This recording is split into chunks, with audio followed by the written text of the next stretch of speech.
Hello, आज इथे आपण बनवणार आहोत रबडी। इथे मी गिट्सचे 2 पॅकेट वापरलेले आहेत आणि इथे मी 1.5 लिटर दूध घेतलेले आहे। आता हे आपण दूध तापवून घेऊया।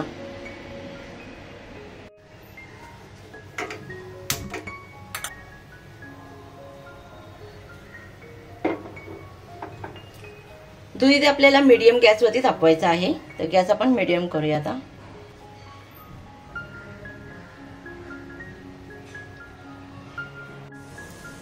इथे आपण एका बाउल मध्ये हे आता मिक्सचर काढून घेऊया।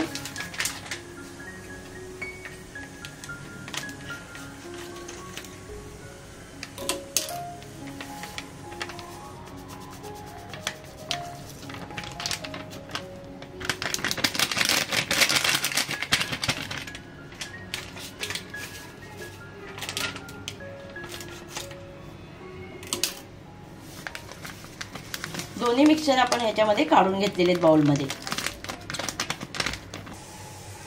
दूध इथे थोडं कोमट झालं की नाही यातलं थोडंसं आपण दूध काढून घेणार आहे मिक्सचर मध्ये टाकायला। दूध बघा इथे कोमट झालेलं आहे आपलं। आता आपण काय करूया, थोडंसं हे दूध हलवूया। इथे आपण 2 पळी दूध काढून घेणार आहे आणि ह्या मिक्सचर मध्ये टाकणार आहे, कारण आपल्याला हे मिक्सचर छान असं दुधामध्ये हलवून घ्यायचंय, म्हणजे ते एकजीव होईल। बघा हे मिक्सचर छान असं दुधामध्ये एकजीव करून घ्यायचं। मी ते 2 पळी दूध वापरलेले, कोमट दूध आपण इथे वापरायचं आहे।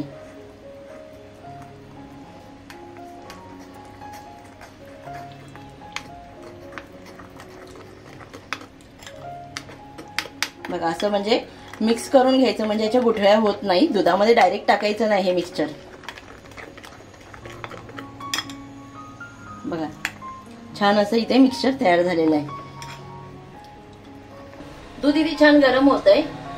दूध छान गरम झालं की आपण ह्याच्यामध्ये हे जे आपण मिक्सचर तयार केलेलं आहे त्याच्यामध्ये आपण कोमट दूध टाकून हलवलेलं आहे चांगले हे मिक्सचर, ते आपण नंतर ह्याच्यामध्ये टाकूया आणि 10 ते 15 मिनिटं आपल्याला इथे छान उकळी काढायची। 10 ते 15 मिनिटं आपल्याला दूध इथे आटवायचंय, म्हणजे आपली मस्त दाणेदार अशी रबडी इथे तयार होईल।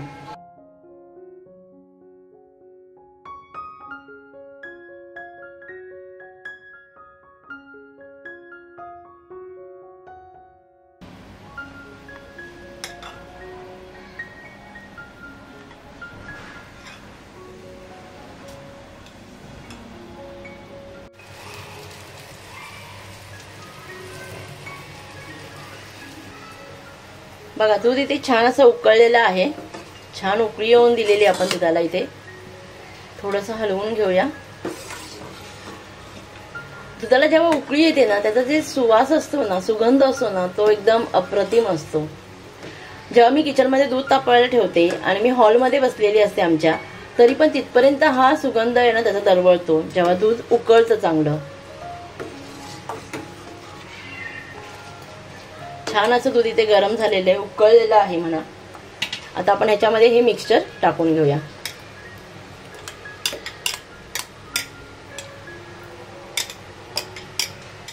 आणि छान थोडंसं हलवूया।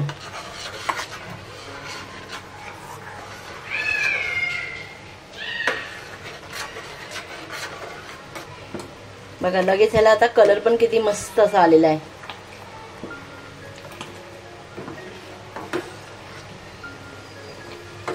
इथे 10-15 मिनिटं आपण छान असं दूध उकळून देऊया आणि जर वाटल्यास साखर ह्याच्यामध्ये टाकायची आहे। थोडंसं टेस्ट करायचं आणि मग जर साखर वाटल्यास आपल्याला इथे टाकावी लागेल। श्रावण सुरू झाला की सणांना सुरुवात होते। आता तुम्ही येणाऱ्या रक्षाबंधनच्या दिवशी अशी बासुंदीची खीर बनवू शकता आणि येणाऱ्या पाहुण्यांना मस्तपैकी असा बेत करून वाढू शकता।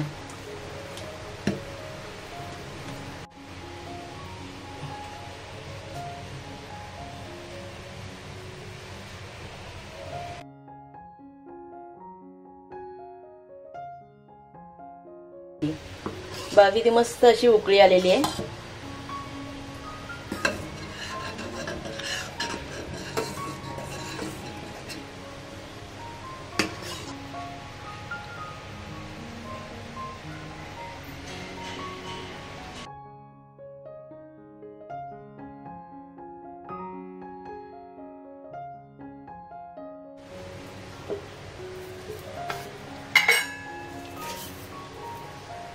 इथे मी थोडीशी साखर टाकते, 1-1.5 चमचा मी इथे साखर टाकलेली आहे.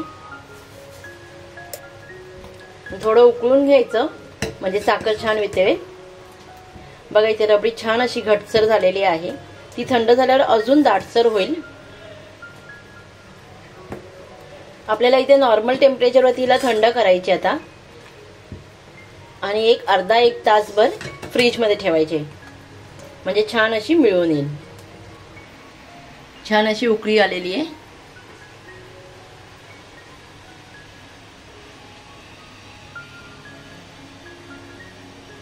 आणि इथे गॅस बंद करूया आणि याला थंड होऊन देऊया चांगलं.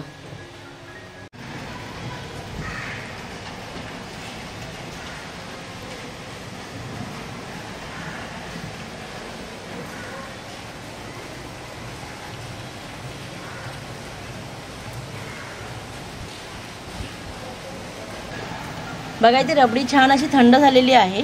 आता आपण ह्याला फ्रीज मध्ये ठेवून देऊया. बघा इथे रबडी आपली छान अशी थंड झालेली आहे. फ्रीज मध्ये एक अर्धा तास ठेवली होती. आता आपण इथे बघूया कशी झालेली ती. बघा एकदम मस्त घट्ट अशी झालेली आहे. थोडंसं हलवून घेऊया. बघा खूपच छान अशी आपली इथे रबडी तयार झालेली आहे.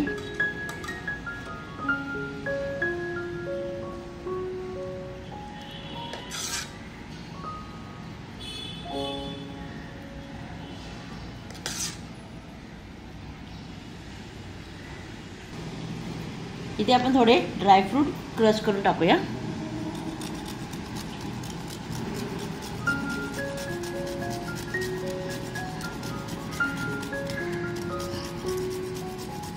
हे ऑप्शनल आहे, जर तुम्हाला टाकायचं टाका, नाही टाकले तरीही काही हरकत नाही.